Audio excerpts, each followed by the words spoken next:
What's up, Al? Hey, how are you? Long time no see. Hey, I'm pretty good. Yeah. Oh, good. That's good. So I guess it's kind of looking at different topics tonight, huh? I just wanted to kind of cover that. I had some other stuff that I'll probably cover another day. I think we're doing Hmm. pretty good right now. I got a lot of people tuning in for my standards, and yeah, so I think it was a good topic that I covered. That video, Yeah. someone sent that to me in email, and I was like, oh, might as well just cover it right now. Why not? Yeah, it's a pretty good chat. So I was in the chat. I was like, it's a pretty good chat. So I would, like I had said in the chat, you know, where people grow up and where they come from, what the environment they come from, has a great impact on, how they deal with being biracial or mixed race or what have you. Um, and that's like that's a big deal. So I guess when it comes to like mulatto or biracial or mixed race in general, I think again it's really kind of tough because there seems to be a degree of work involved. And I hate to use that word, but it's true. It's a degree of work involved, right? Because it involves learning something about biracial people to an extent. It involves kind of dealing with kind of notions or aspects that maybe you as a mixed race person haven't been familiar with or weren't aware of or didn't consider. And it also kind of deals with um, there's an expression I think that is used in countries that used to be colonized, right? Called decolonizing. So decolonizing your mind. What I would say that biracial people in this country end up doing is some of them when they decide that they're going to like you know identify as a mixed race person, what they essentially have to do is do a sort of decolonization of their mind, even though it's the colonization again. Colonization, in a sense, has been trying to fit in as a monoracial person. They have to ask But, the tough questions. What do right. they get? Like, that's the thing I ask, like, what do you get by identifying? And look at the comment on the screen from Black Skin Guy. He puts, when you ask them to present tangibles, they immediately shut up and leave. Because you have to ask yourself, well, what do you get? Like I referenced earlier with the guy, they're very fixated on mulatto women, biracial women not identifying as Black because they feel like they're losing like sexual access. And even Renata Mulatto, if I can highlight her comment. I forgot exactly where it's at, but she hit the nail on the head where it's like all they offer is like protection, but in exchange for sexual access. And but for that's all they offer. And the results, they don't really look that good. I'm like looking at like their community, it's not doing better because of it, right? And so and people don't want to like reference that or mention that. They want to kind of gloss over and hide the reality that it doesn't seem like it's a fair mutual exchange. It looks like it's more of a burden on society and for the rest of us as well. But the thing is, yeah, like what Black Skin Guy is saying here, like when you ask them for tangibles, are they going to hire us for jobs? Are they going to pay us and support our businesses? No, they're not going to do anything of that. No, then they just immediately shut up and they leave because they know they have nothing to give us. But they want us to like join them and give our capital and resources to them. But there's no exchange there. It's kind of laughable. What's your thoughts on this comment? Well, here's the reality of what's happened with biracial and mixed race people, mulatto, obviously, mixed biracial, mixed race, and multiracial people, mostly through the 20th century and maybe a little into the 21st, but mostly in the 20th century. And what happened is, and I don't think this is talked about as much, But what's happened is when you look at things like the Blue Vein Society, what mixed race people ended up doing is networking and dealing with each other. Like there was somebody had a video or something about she couldn't understand that guy who was the NBA player Steph Curry or something. Yeah, even the She could Brown Fellowship Society. Yep, go ahead. right. She could understand why they were all what's the term light skin or whatever. I don't like that term, but light skin. She thought it was weird that you have several generations of obviously I would just call it mixed race. I'll just say MGM Yeah, because they or want to mixed race. absorb you. They look at you, they're threatened. I'm sorry to cut you off. I just wanted to add, like, they're threatened by you being your own group, like Mulatto. That's why the guy in the video was so threatened by that female, calling her slurs out her name because they want to absorb you. They literally feel like you're their property, you're a subgroup. They feel like they should always have access to you. And when they see like a Steph Curry situation where both of his parents are mixed, and they see generations down the line where mixed people commingle with each other, they hate that. They're threatened by that. That's where the light skin kind of shaming tactics come in, where they want to talk crap about you being light skinned and stuff because they're slandering the fact that you have, you know, you often have these multi generational mulattoes who've bred with each other for generations, and they're afraid that mulattoes, there's going to be enough significant number of us who are going to form our own communities distinguishably different than them. That's what they're really afraid of more than anything because they love the arrangement they have. Like they love white people as much as they talk shit on the internet, like that one pro black guy I just covered.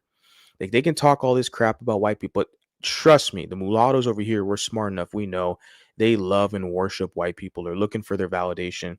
They'll just project that onto us to gaslight us, to do their bidding for them. But go ahead. Well, what I was gonna say was that the guy in the video, I'll just say the guy in the video, he just doesn't like mixed race people. It's evident. He has just a disdain. He doesn't like them. He's pro And so black. his I mean, behaviors right, pro blacks are anti mixed race. So whenever you deal with someone who's right. Afrocentric or pro, it's like a pro white. Pro whites, they look at mixed people as being like their biggest like enemy. They think we're a destruction of their race. It's the pro blacks, they mirror the pro whites. That's what people have to understand.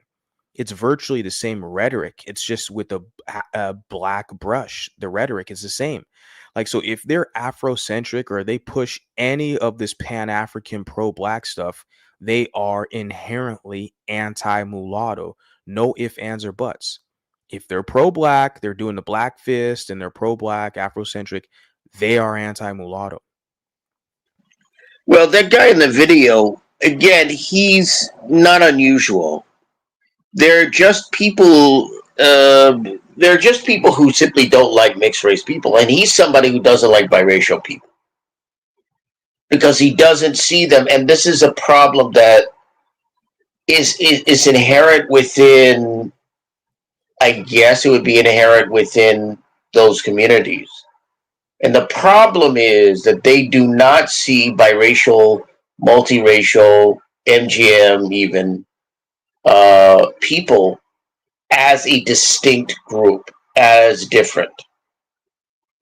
And one of the things I'd probably say to any person, well, I'd say, look, I never had this conversation with an African American before, but I would probably say, look, if they brought up certain things, I'd say, look, do you treat somebody who's Mexican the same as you would treat a black person in terms of the way you relate to them and culturally and all that? Now, if that person were to say no, I said, would you treat a person who's of European background, right, the same as you would somebody who's African American? They probably would say, I don't know if they would say no, but they probably say, no, I don't. I said, well, if you could do that with those people, I'd say that with Asian people too. If you could do that with those people, why can't you take that same approach, that same aspect, and apply it to mulatto, biracial, multiracial, mixed race people? And so And that's the way that I would approach it. I haven't had the chance to do that and talk that way. Like I haven't really gotten to a conversation where I've had to do that. But that's the way that I approach it. If you could treat people of other ethnic and racial groups differently than you would African Americans, but treat them in it doesn't have to be, it could be a respectful way, but in a different but respectful way. Why can't you do that with biracial people? Why can't you do that with mixed race people? Why can't you They do that with MGMs? because they're coming with an oppressive mindset. Like they have a lot of arrogance. They think they own mulattoes and mixed people. They're weaponizing the one drop rule. That's what it all boils down to. They literally look at us as if we're their property, that we have nowhere to go, that we just have to identify with them, and they use these kind of trauma scare tactics to maneuver us and kowtow us into their influence. This is why they do not extend that liberty and humanity to us. But they'll look at a Mexican, they'll honor the kind of autonomy of a Mexican or a Latino, we can say, or an Asian or these other ethnic groups or racial groups. They accept them being their own entity. But with Right, us, and that's the point. But that's the they don't look point. at the They humanity. accept everyone else being part of a separate entity. And so Yes. the only thing I note is this: if you can do that with the Mexican or other Latinos and Hispanics, if you Yes. can do that with the European and you can do that with Asian people and others, why can't you do that with us? Because they're Why racist can you and no not one calls them extend? out. But again, I'm making a point. I'm making an argument here. So that what I'm saying is I'm applying logic and saying, look, even though I've never done this yet, even though I haven't done this, what I'm saying is if you can do this and you can extend this autonomy and this respect for the differentiation of other groups, then you should be able to apply it to us because you yourself acknowledge that we are different. You yourself acknowledge, just like the guy in the video said, mulatto, mixed His race. title. Yeah, his title was Mulatto Problem. We have Right. to we have to force it on them when we deal with them. We have to basically be like, look, we're gonna deal on terms that are respectful. Otherwise, we won't even deal with you. We can deal with other groups, So, Latinos right. and everyone else. Like we're good. We have to But deal with see, them on our terms. Go but, ahead. but see, that's the argument that I use, or that's the argument I would use. So that's the point that I make, right? So that's the point I would make. Sure. And that's what I'm saying. That's precisely all we want for the most part. That's essentially what makes people want. Even the ones that see themselves as monoracial, whether it's monoracial black or whatever, some see themselves white. That's essentially what they want as well. They want to be seen as three-dimensional people. They want to be seen as culturally distinctive and ethnically and racially distinctive. That's essentially what they want. And when you make that argument, what it then what it does is it then makes that person exposed because what you're exposing is the fact that that he's basically a contradiction himself, and that's what's going on. He's a contradiction or she's a contradiction Good point. Good because point, Al. yeah, I yeah, wanted to jump in here because I have a gentleman on right. the panel. I want to hear what he has to say. I see his comment here. Very good comment. The whole identity is based on being the victim. Exactly. That's literally how they obtain political power. They leverage their kind of victim status for influence and to gain sympathy, and also to use that leverage and victim status to manipulate people to get them to feel sorry for them. But shout out to the guy here on the panel. Go ahead, El Mulatuyan, if I pronounce that correctly. El mulatón. Shout out to you. Yeah. So one of y'all had mentioned earlier about how that guy just doesn't like mixed people. They do like us if we submit to them, if we submit to the Black identity, if we submit to the cause, then they'll tolerate us, you know. But if we decide to have our own identity, if we want to do our own thing, then that's a problem because that's less numbers for them and they can't have that. Precisely. Yeah, less numbers, less influence because they want that psychological control. They want to be able to kind of like a video game. They want to be able to push the buttons on the controller and have us kind of do their dirty work. And what it is they want us to be a bridge between the Anglo, the white world, and the black world.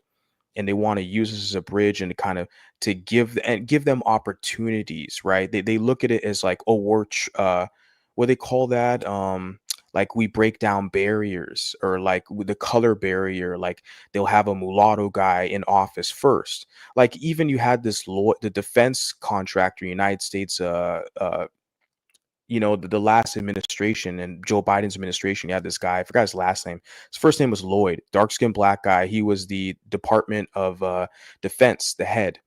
But before, they say he's black guy, right? Dark skinned black. Before him, you had who? Mulatto, Colin Powell. So that's how it is. Even like with the judges, the Supreme Court judge, you had, who was the first one? Thurgood Marshall.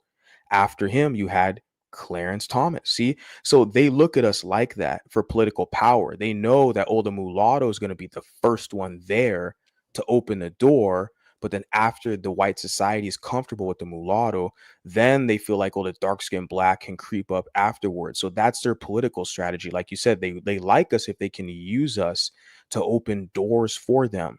But once the black supremacy, once they have no use for you anymore, they're gonna throw you away, step on you, and crush you. And a lot Yeah, of mulattoes, go ahead.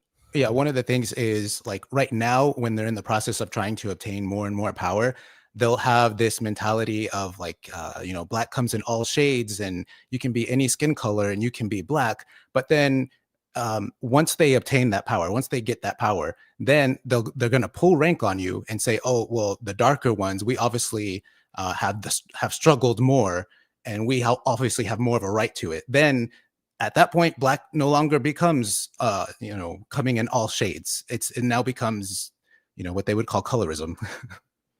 Yeah, it's interesting how they do that. They're very tricky and sophisticated how they're able to maneuver that dynamic, and how at one day, 1 second, well, black comes in all shades, we're all mixed.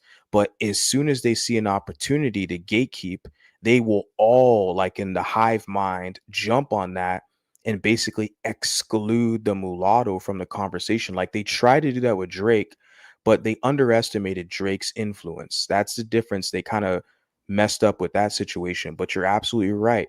They will get in that hive mind very quickly and galvanize around a situation. But they're very sneaky how they do that, and it doesn't get called out a lot. Hell yeah, they'll say we're all mixed and everyone's gonna see you as black and we're all a family. But Yeah, as this soon as it's crazy, they're sneaky. Yeah, go ahead. Yeah, this is also just kind of like the nature of power, because this happened with white people as well. Like whenever Anglo-Saxons were the predominant like racial category in America, they held the majority of the power. They didn't believe in this kind of like all-encompassing idea of white. Like Benjamin Franklin explicitly thought that Germans and Swedes were not white. He called them swarthy. He didn't believe them to be white. But once the power of the Anglo-Saxons started waning, then it was like, okay, Germans, they're acceptable. Yeah, we can bring them on in. Because whenever your group has the power, that's when you're most exclusive. But when that power wanes, or when you don't have power and you're trying to obtain power, then you need to build a coalition. You need to have this all-encompassing identity. But they just view us as like a stepping stool, as a way to get their foot in the door. But we're just going to be tossed aside once they get any kind of power. Very excellent observation. You were spot on. Exactly. And during Benjamin Franklin's time, Germany, they called them Prussian, right? But your observation is spot on. This is like they look at us as a stepping stool. And the thing is, it's very fluid. It fluctuates when they have influence and they don't. It seems like it's like with the election cycles. When it's an election cycle, they're very all inclusive. Once the election cycle's over, then they try to kind of gatekeep and all this stuff. It's hard for me to grasp, and I haven't really dialed in and have documented exactly these trends specifically, but I hope so in the future I'll have more data to analyze, like when did they really do this? When they want to bring us in and say we're all part of the family, we're all black, but then they just immediately put the gates up and say, "Well, you're different than us." It's crazy, and I'm trying to figure out how to gaze and analyze when they do this stuff.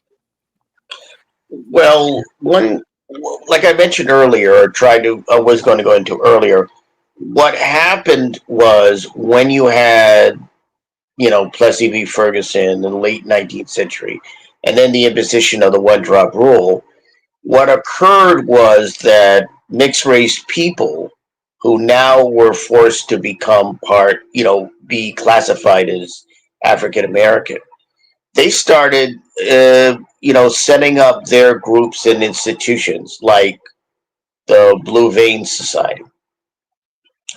And what doesn't get talked about is the fact that, and maybe this gets into the colorism aspect, or what is called colorism.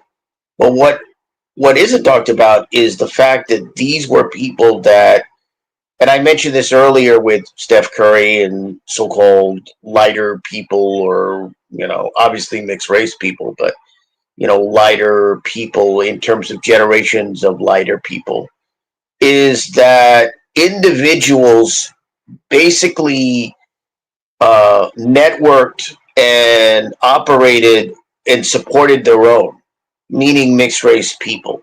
When you have something like the Blue Vein Society, that's essentially set up partially for mixed race people. It's a way for them to maintain a certain kind of cohesion. If you look at Louisiana with the Creole population there, you had specific Creole people. They had their own patois, they had their own language, and they largely operated as a fairly coherent unit.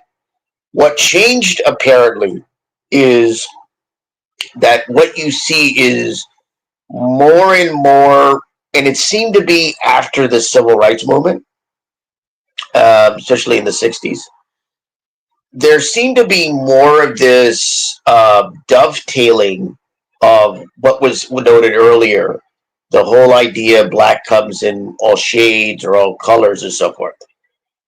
I would argue that probably was not a message that was touted, or that black is mixed. I don't think that was a message that was made in African American communities. I don't know specifically, but I don't think it was. I think this is a phenomena that came after the civil rights movement, and that has it kind of been, you know, created and has manifested itself in the past couple decades or more, slightly more.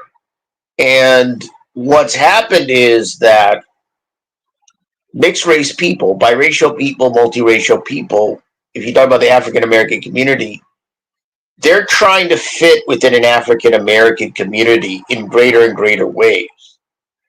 But the problem is that with the rise not only of biraciality as a separate component, at least in terms of classification and categorization, and the fact that you see more of a color consciousness among African Americans in ways that probably didn't exist years ago. That there are now issues. And what a Especially number of now. biracial people do, they don't, how do I put this? Well, I especially think I mentioned this nowadays. in a comment before. Go ahead. You mentioned the color consciousness, especially now where it's like literally dark skin supremacy, where like, and you see a lot of that on the female side, right? Because with the men, we just have to simply compete. They can talk all this light skin shit all they want, but it doesn't matter. Like we compete. Like with Drake, it's like the numbers, his music's just too good. People like him. So, and what they do, the beauty, the privilege or the beauty kind of politics is that's where they really try to get with the women hoodwinked, where they talk about the colorism stuff when it's, you know, there's a lot of this pro dark skin stuff out there, which is cool. That's good for them, but the mulattoes can't identify with that. So where does that leave the mulattoes? Like, and the thing is, if they want to take on those battles to help that community out, to me it seems like a waste of time. But just wanted to add my Well, two it, cents on it that. ultimately is difficult because again, what you're seeing is this whole colorism thing. It's problematic in the sense that again, there is, well, not again, but it seems there isn't a defining, again, what changes the defining of African Americans, of the term black. If you're now saying that black means mix and black means coming in all shades, then you're really not defined. Because Well, with Yeah, they other switch. ethnic and racial groups, you know what they look like and you know what their Yeah, culture is and you know what they're about. yeah, because But if you can't define African Americans, that's a problem. they can't Go ahead. define it. Yeah, and we're specific over here. Like, and that's the issue. They can't define it. I have a question for the panelists here. He puts the gentleman here from South Africa, colored man, puts Bantus in America tend to not really gatekeep blackness, as alluding to what Al was just saying. In Africa, blackness is not open to just anyone, they're exclusive. For the most part, it is an exclusive club. You can't just be part of the tribe. But we understand, those of us over here who are more acquainted or initiated, we understand that in America, what Bantus will do is they weaponize the one drop rule that was established by the Anglo Saxon Club. They will weaponize that one drop rule to maneuver us under their influence. So it's for political power. But we have to strategize and understand how to spot it, how to challenge it, and basically destroy it when they try to waver and use this one drop rule over our heads for political power, because they're getting away with it too much. And it doesn't help that we have prominent mulattoes who go along with it because of the numbers, right? Like a Paula Patton or Zendaya, or even a Drake, for instance. We can pick people like that where they like want to pretend to be black because they want to appease and get an audience, but at the same time, it's like it has negative effects because there's quote unquote pun intended mixed messages, and we yeah. need a level of consistency. Go ahead, the Yeah, gentleman on. I actually never knew this. What he mentioned about blackness in South Africa. So I'd be interested to hear more about that. But I think Al was right about the definition of black. Like as I stated earlier, like they need it to be kind of all encompassing. But one of the parts that's so incoherent about it is like black comes in all shades. So literally, you can be white and you can have white skin and you're still black. Literally, you can have blue eyes and you can still be black. You can have blonde hair, you can still be black. So basically, what they end up doing is just saying that black is essentially all the phenotypes that exist in like the human species. So that's not a coherent racial identity. If literally all phenotypes are included, then what are you saying? You're essentially saying that black is synonymous with human being, because and you're essentially saying that you can't really judge whether or not a person is black by their skin color, by their hair texture, by their hair color, by their eye color, by anything. So what does it even mean? And I would argue that they have deliberately made it ambiguous because that allows them to then like gatekeep and control. Okay, who gets to like truly be black? And if they ever have to be pinned down to a specific definition, then they can't use it loses that flexibility that they need for political gains, you know? Exactly, the numbers game. That's the thing. It's that numerical numbers game. Yeah, precisely. Hmm. Yeah, and you made a very good point there. I have actually heard people say that black is not based on skin color. I've actually heard that stated, that it's attitude, that it's demeanor, that it's, I don't know, culture. I don't know if I heard that argument. Go ahead. I wanted to add something just quickly. Sorry to interrupt, but I just because it slipped my mind. But to follow up on the gentleman was saying is that why a lot of black people, what they'll push that argument that, well, black comes in all shades, all skin colors. They're basically saying that, in one term, that, well, race is just a social construct or whatever. Okay, that's okay. But they're trying to claim ownership, like you said, of like the human race, that they're the original and that everyone comes from them. It's like they feed their own ego, telling themselves that, well, everyone is originally from black, and so you're all our children, we're the original people. It's like a delusion they tell themselves to like it's just very bizarre how they operate like that, and how they try to this false bravado that they're like the fathers and stewards of civilization, and that everybody comes from them, and it's science, and but none of them can kind of articulate it, where it's convincing. But it's just it's very crazy that looseness of how they kind of pick and choose who gets to be black. My whole thing is the mulattoes realize we're not playing that game with them. Like, they can play that with other people, like about, well, everyone comes from us and we're from Africa, and they can play that with the Latinos and other groups. Okay, that's fine. But the mulattoes over here, like, we are exercising autonomy and sovereignty. It's a beautiful thing. Yeah, We I got think nothing but mulattoes on the panel here. Go ahead. Yep. yeah, I think one of the assumptions they're making, and it may be a correct assumption, it may be incorrect, but the assumption is that the first humans that ever existed in Africa were exactly the same as the current modern day Africans, and we don't know that to be true. Like, I think without a doubt we can say genetically they were different, because you can't say that the first humans are genetically exactly the same as the modern day Africans, because then you would be trying to say that like mutations and evolution don't ever happen, when in fact they actually do. They could probably, make the argument that maybe the first humans had like dark skin. That I mean, we don't know for sure whether or not they did, but one thing I think we can say for sure is that the genetic makeup of the first humans is not the same as the current modern day Africans, because people change over time. Mutations are constantly happening, and they like to say, like white people are have a bunch of mutations for like blue eyes and all this stuff. But the thing is, like, every single human being has mutations. We all have mutations. Every single race has mutations. So yeah. You're right. You're absolutely right. Because even like with albino people who are black, like, isn't that a genetic mutation, right? The albinism. But even with the blue eyes, what's crazy is because you'll have people who are even mulattoes or mixing in with other like black or like griff or other kind of configurations. But like, you'll have down the line, I've seen images or a video of these people and they got blue eyes, but they have like darker skin and kind of looser hair. So they've been mixed for generations and generation, but that gene is still dominant. They still have blue eyes. So how recessive is it really if like their skin is like dark brown, almost black to a degree, but their Yeah. eyes are blue, right? So it's sciences in biology is not as easily predictable as some people kind of, make it seem to be. There are a lot of anomalies present.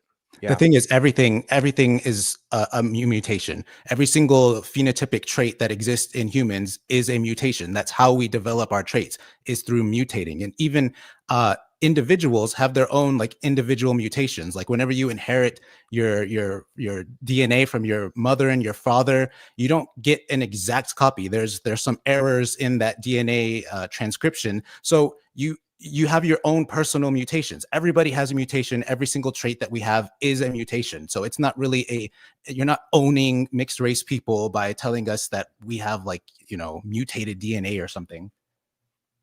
No, excellent point. I love the way you articulated that. Excellent. Bunny Strange, you just hopped on the panel. Please share us your thoughts. Thank you for being here. Oh, it's my pleasure. Hi to everybody on the panel tonight. Hope everybody's doing well. Yeah, it was what a great topic, and everybody was just a lot was going on in the chat, and it was difficult to listen to that babbling Bantu talk about one of ours like that. But one of the things that I don't think ever gets brought up, and that definitely bothers me as a mulatto woman, is this idea of choosing. There's always in society, and um there's this kind of this onus that's thrown on us about choosing. And I feel like that needs to be um analyzed and addressed, because really we're not choosing one side or another. really it's like Al said, it's how you were raised, it's where you grow up. So there needs to be more pushback on that rhetoric. Why are we accepting, it's like, it's not like at the tender age of 13, we go into the forest as mulattoes and we, trek up Mulatto Mountain, and then we sit on top of Mulatto Mountain and we, meditate there for 3 days about what side we're going to choose. And then we come down from Mulatto Mountain and we pick, yes, it's going to be, I think I'll side with my white side or the black side. I mean, really, it has a lot to do with who you grew up with. Um, there's not like this choice. So I don't know why we as mulattoes accept that and we don't push back on that more, like, um why we just take on this, like we made this like dramatic choice in our life when really it has more to do with um where we grew up and how we were raised. Yeah, the environmental factor, from my understanding, is the most significant one in our upbringing. The environmental factor, because it's what the behaviors you've seen that were normalized, your tolerance threshold, what you were exposed to. It's like I always laugh because I'm sitting here thinking to myself, like, I never put up with racist shit from white people. If white people challenged me or tried to, like, quote check me, I never put up with that shit. I always challenged them. So when as a standard mulatto, navigating black spaces and seeing how uppity a lot of them would get towards mulatto men, I'm like, what the hell makes you people think I'm going to put up with your shit? When I grew up in an environment where I never tolerated anything from your masters, why do you think I'm going to tolerate your crap? So I realized, look, I just got to do my own thing. Yeah, Mulattoes, yeah. yeah, Vanguard. I think it's, again, it's people that are not mulatto talking about people that are mulatto, and that's one of the things that I've kind of seen on the internet is, people not understanding that it's not really like it's this choice, like definitively. It's really more about how you were raised, who you grew up around. And I don't think that we should be um feeling like, I don't know, I just feel like there's this onus that's put on us that shouldn't be. You know what I mean? It's like it's really kind of ridiculous. Um and and I think that's the problem when you have people that are not mulatto that are speaking about mulatto issues and experiences. And I just feel like that is something that needed to be addressed. Yeah, I would add on to that. Like, there's this mentality that a lot of them have, that because you have African ancestry, you therefore like owe them something. Um, I agree and with that. that is not true at all. Like, just because we have something in common, we both have African ancestry, doesn't mean I owe you anything. Now, I would say that, yeah, I owe my family something because they've actually like cared for me, they've been there for me. But if you're just some random and you're like, hey, I have African ancestry too, I don't owe you anything. That goes for like white side, black side, or anything like that. And that's a big part of why in that video you showed Vanguard was like the guy felt slighted because he was like, hey, you're supposed to like bow before me. Like, we have African ancestry and I have more African ancestry. Therefore, I'm like better. And he didn't like that. And they also just have this mentality that just by virtue of having African ancestry, that you're like black by default. They don't view you as like a single, mixed person, like an individual that's mixed with things. They view you as, oh, you're a black person, but you unfortunately have some like colonizer blood in you. And obviously that goes back to the one drop rule that's just like ingrained in people's heads now. But I think that's just one of the things I want to hit home to all the mulattoes out there is like you don't owe the black community anything.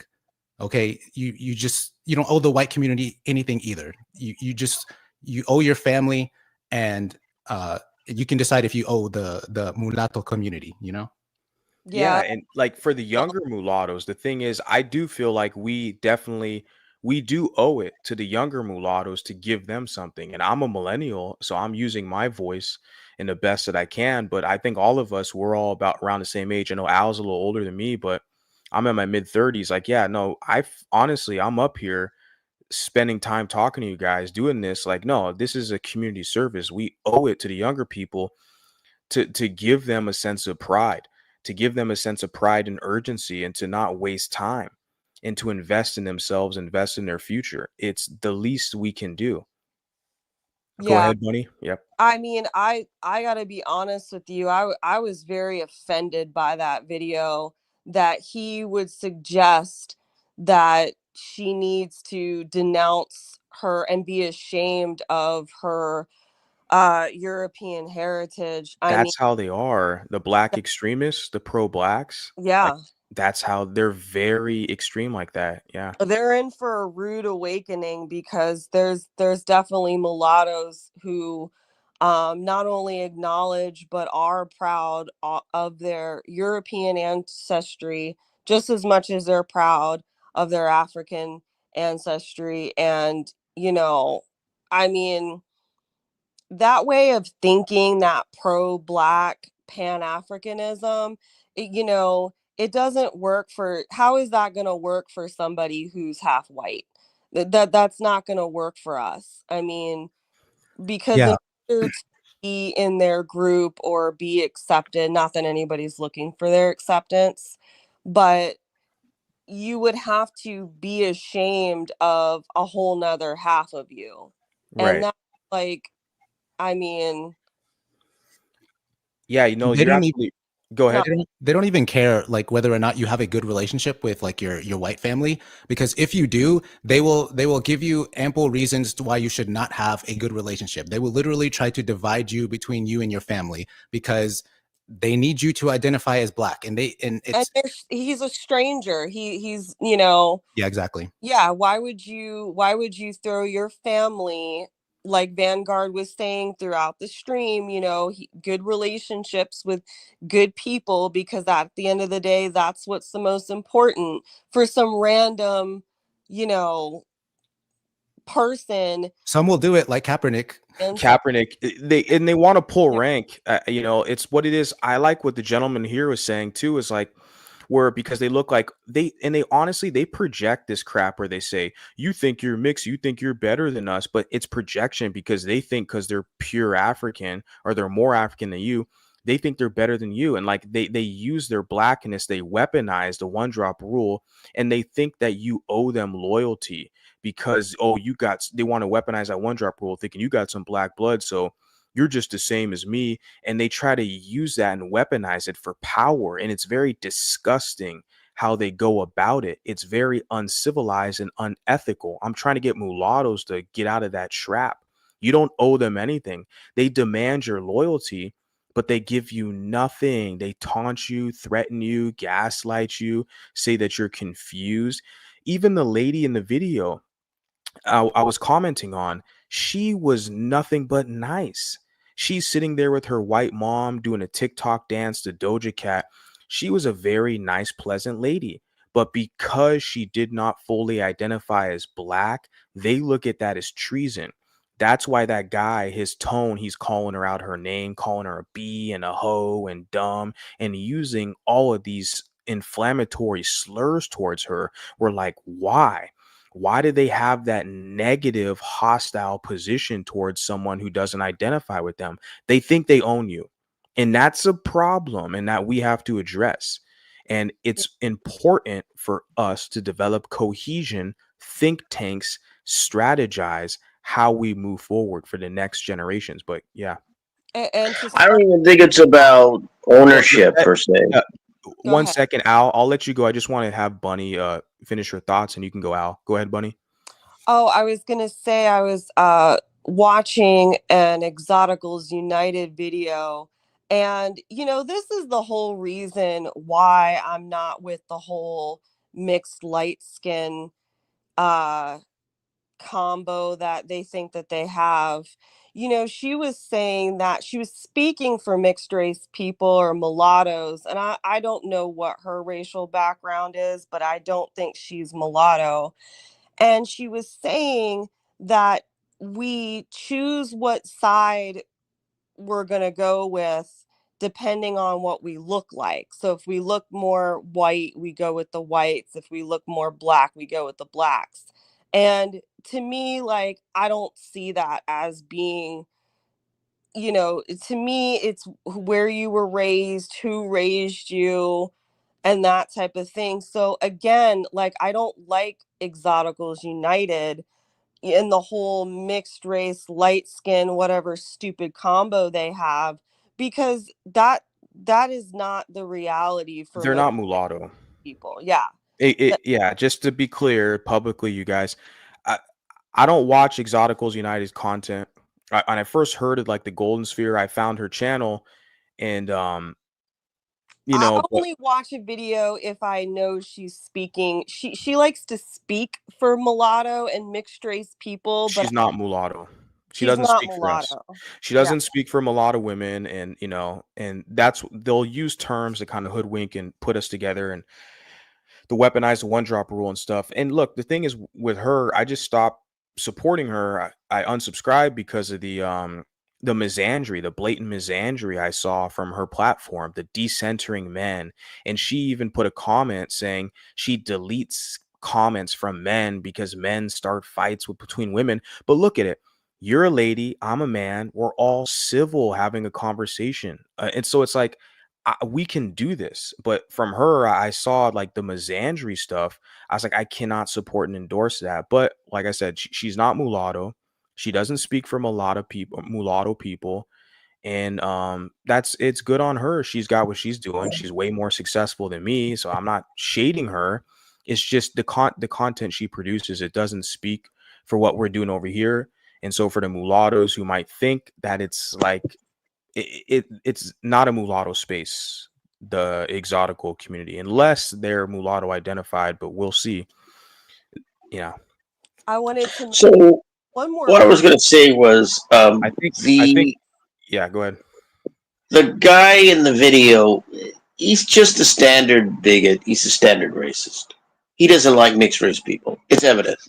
Well, he doesn't like And white the people. He doesn't like white people either. That's the thing, right? He's right, but in regards to how he treated the lady in the video, he just doesn't like mixed race people. And what you have to understand as a mixed race person, if you go into a monoracial community like that, you're going to have a percentage of people who simply do not like biracial, multiracial, mixed race people. well, They quickly, Al. see them for various Quickly. reasons. I wanted to add something quickly. Well, the gentleman was saying here, which I agree with him. See, they don't like you if you don't identify with them. They like you if you identify with them and you can be their punching bag. That is the critical thing to stress out here. The reason why he had a lot of animosity towards her, because she's proud to be biracial. She's proud of both of her races. She has her white mom there making a video. She's proud of that. She's proud of her European heritage. See, that's when they don't like you, but they like you if they can use you. So that's what the gentleman here was saying. But go ahead, Al. Well, actually, the point I'm making is they don't even necessarily like you, even if you try to integrate and you try to They'll be tolerate you. monoracial. Yeah, they'll tolerate you. The point that I make is this: you have a percentage of people who do not like mixed race people. They do not like biracial people. They do not like multiracial people because they're different, and they know that you're not black. They know it. Notice the guy said, "Oh, she's mulatto." He could say she should be black or she should align with black people all he wants. But at the end of the day, he knows she's different. He knows it because he said it. And his saying it indicates that he understands. And at the end of the day, what it really comes down to is you're going to have people who simply don't like biracial people. And I think this is one of the things that probably isn't talked about It's one of the obstacles that biracial people have to deal with if they want to be integrated within a black community or monoracial community. And that's one of the struggles they have. So one of the things I've just said is, look, it's up to you. If you want to fit within that community, then that's fine. But you will probably be mistreated. There are Yeah, people who will not like you, there's always and going that's to the be reality. people that in that community that just will not like you. It's on either side, and that's how you know you're not a part of that community. That's how you know you're not black. Whenever, like, some really dark person goes into the black community, there's never a question about what they are. There's never like, oh, I don't like you, dark person that's just like me. No, no, no, no, no. It's they don't they There's always going to be people that don't like mixed people because we're not the same as them. We're not black. And that's why we need to have our own community, our own space where we don't have to worry about that.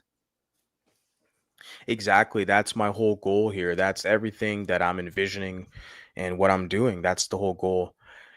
I love the fact that you guys are up here engaging, having this conversation. I am truly honored and blessed that you guys hit the panel and jumped up here. I thank you guys so much. We're almost at the 3 hour mark. I'm going to close it down because I'm going to go to bed and wake up and do the whole routine over again. But I'll give everyone a last word.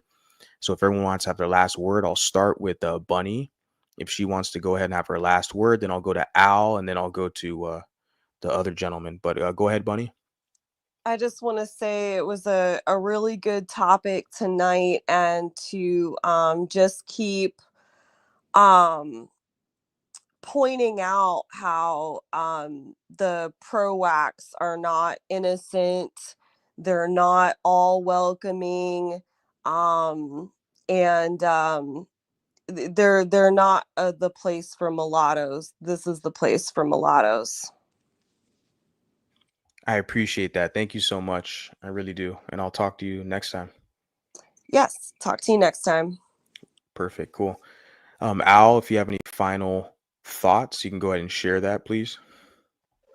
Yeah, I guess one of the things it was interesting talking to Elroy in the chat, the gentleman from South Africa. Yeah, he's He great. He's noted, fantastic. Yeah. yeah, he noted that when you're in South Africa with the coloreds, the mixed race people, there is, of course, a distinction. Of course, the coloreds are a separate and distinct group as a mixed race group. But what people have to understand about that situation, as he noted, was they are not generally seen and not really seen as the same as black people in South Africa and therefore as Africans. And this is for several reasons, primarily cultural, because when you're dealing with African people, you're dealing with people who can speak indigenous languages, right? They can speak Xhosa, or they can speak um, uh, the tongue of the Zulu, or if they're Maasai, I don't know if they're Maasai in South Africa, but the language of the Maasai and so forth, Igbo, so forth. Yeah, exactly. And I know what you're saying. so, right, so they are distinctly different, not only ethnically and racially, but they are also distinctive culturally. So there's no integration if you are a colored person, because colored people speak Afrikaans and they have their own culture as colored people, right?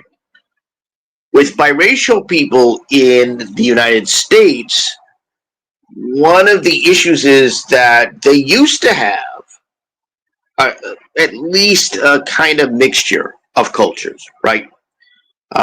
E. Franklin Frazier kind of notes this in his book, Black Bourgeoisie. He said the mulatto as a class were culturally different and distinctive. But that's changed over the years. So it's harder for mixed race people, biracial, multiracial, so forth, to fit in the United States because there isn't a distinction and differentiation culturally, ethnically, racially in all those areas between African Americans and, let's just say, mulatto Americans or biracial, multiracial Americans, right? it isn't the same end as in a place like South Africa, or Agreed. to some extent even Brazil. Although Brazil's also very fluid, but Yeah. um, and so that's the issue that a lot of biracial people have is they do not have a distinctive way of distinguishing themselves other than their phenotype Hmm. and their aesthetic. And that's because that was lost a long time ago. It was lost, when the changes in the law happened and mixed race people and biracial and multiracial people became integrated within an African American polity or African American corpus or body. And so what that led to is a lot of confusion. It led to a lot of issues because there isn't a sense of what an African American is. That's what I brought up earlier. So if you have people stating black comes in all shades, black is something that can be seen in different looks and in different ways. And even heard people say black isn't skin color. It has nothing to do with skin color. It's attitude. It's the way you speak. It's the way you act. It's the way you carry yourself. It's all of these other things. If there isn't a differentiating that is clear and distinct as it is with other ethnic and racial groups, and you can't tell what a black person is, then biracial people are going to be impacted by that. They're going to find it hard for them, And it's on and us. that's one of the problems that happens with them. And so that's why they're going through a lot of the problems or issues that they're going through, because they're trying to fit into a community where the standards don't clear standards really don't exist. And that's the issue. It's not just their issues in trying to fit in and having people like the guy in the video were bigoted to deal with, or even people who kind of demand that they choose one side or another. There's not even any real standards, because you're going to have some people who say, well, it's two black parents. Some people will say, oh, it's the way you look, or it's the way you carry yourself, and it's not skin color. You understand? So it's more than one issue when you think about it. It's the problem of standards that exist, unlike, say, other groups. And it's the other obstacles that biracial people have when dealing within a monoracial community, if they want to be part of that community, or they're just trying to get by in that community. So those are the issues and those are the problems.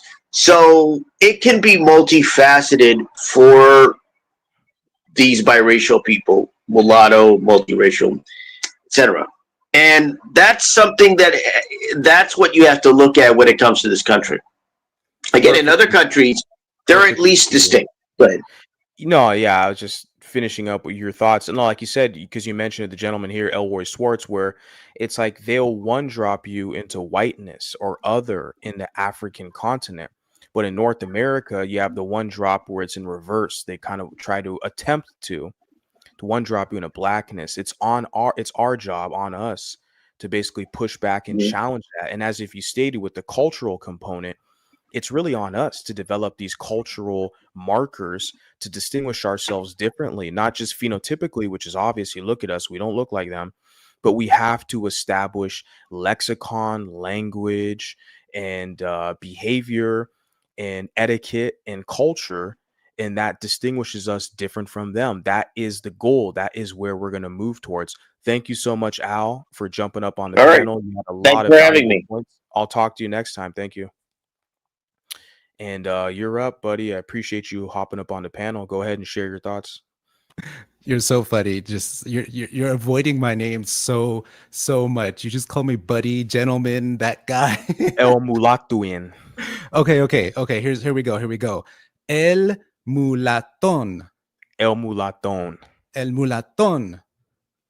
Yeah, my Spanish is horrible. That's Espanol, right?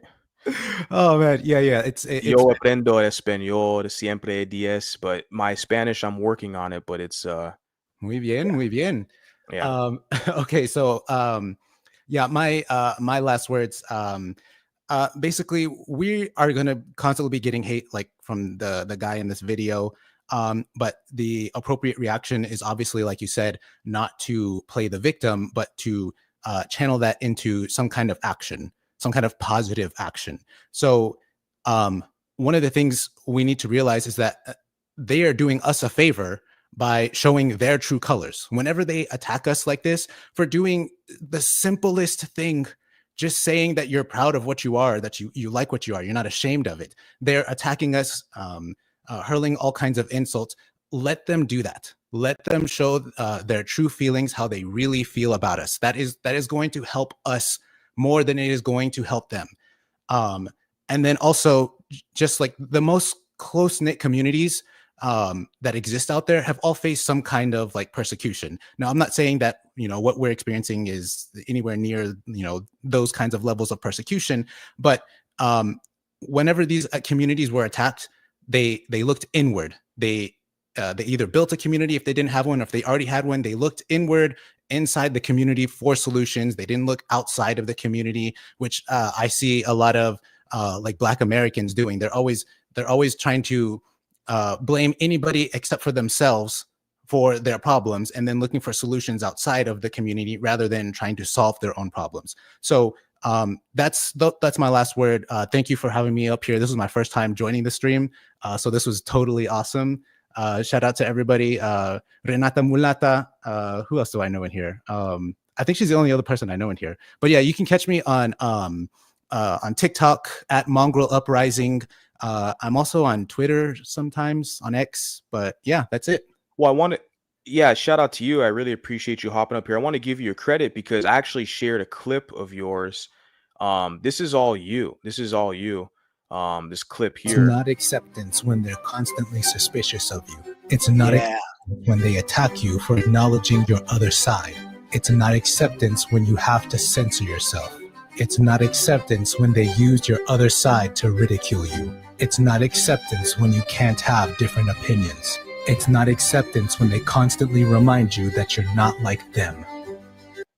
Well done. Well done. Bravo. I mean, that is excellent work. So that's all you. That's all your work. All credit to you. That's all you. I just merely shared it to my channel, my other channel. But yeah, that's all you. And I saw that. I was like, man, this is marvelous. This is we need more of that. We need more of that because your articulation is superb. And that's something I can work on, my articulation. But yeah, like you said, we have to take the energy. Like it's a good thing that we see like the guy in the video, like they're hateful and resentful for the fact that we're proud of who we are. That should energize us to be more active and to be better advocates for ourselves. So yeah, man, everything you're saying is right on.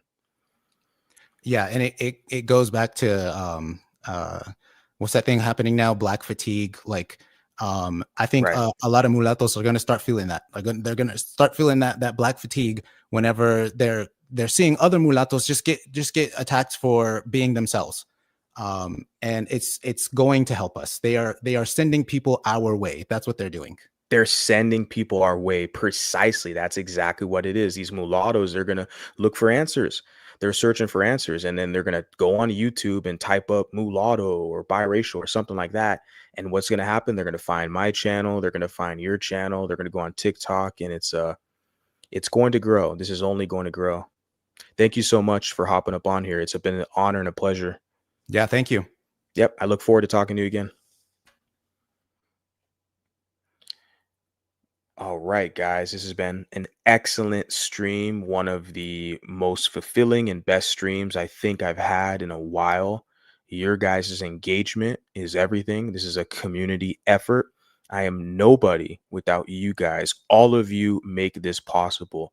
Let's keep this momentum going. Let's be our own best advocates and stay positive. And I'll talk to you guys next time. Sayonara.